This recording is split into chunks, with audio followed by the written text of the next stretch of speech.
I'd like to tell you about a game called the 3-Card Monte. It's the one where you try and find the red queen as it's mixed with the 2 black aces. Now, some of you may have seen the Monte, you've maybe even played it. If you've played it, then you know that it's not you against the cards, but you against the man who's dealing the game, which reminds me of one guy in particular.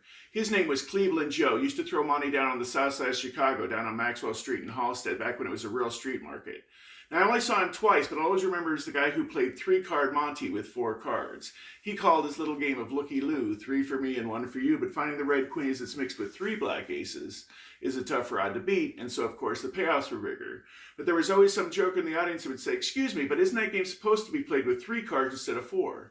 Always happy to oblige. He says, "Well, son, you can play with 4, you can play with 3. Just keep your eye on the little red queen. Hey, diddle diddle, she's the one in the middle." And he would do his fancy little shuffle, and people would bet on where they thought the queen was. But you see, it didn't matter which card they chose because this guy was good. In fact, he was real good. You might even say he was too good. You see, he was cheating. Now, I watched him all afternoon, and I figured out what he was doing. He would wait for somebody to say, "Isn't that supposed to be played with 3 cards instead of 4? And he was always happy to oblige. He says, "Well, you can play with 4, you can play with 3.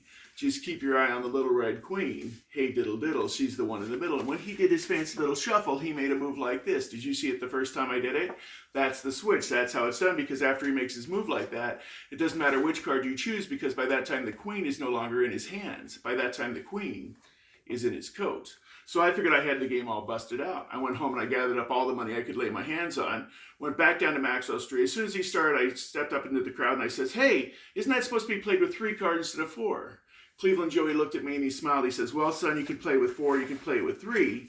Just keep your eye on the little red queen. Hey, diddle diddle, she's the one in the middle." And he did his fancy little shuffle, and he said, "So, son, where's the lady now?" Well, he made his move, so I made mine. I stepped up to his table, I laid my money down, and I said, "The queen is in your coat."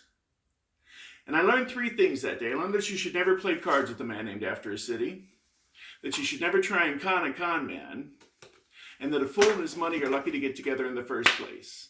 Now, that's my story, and I'm sticking with it. Thank you, and good night.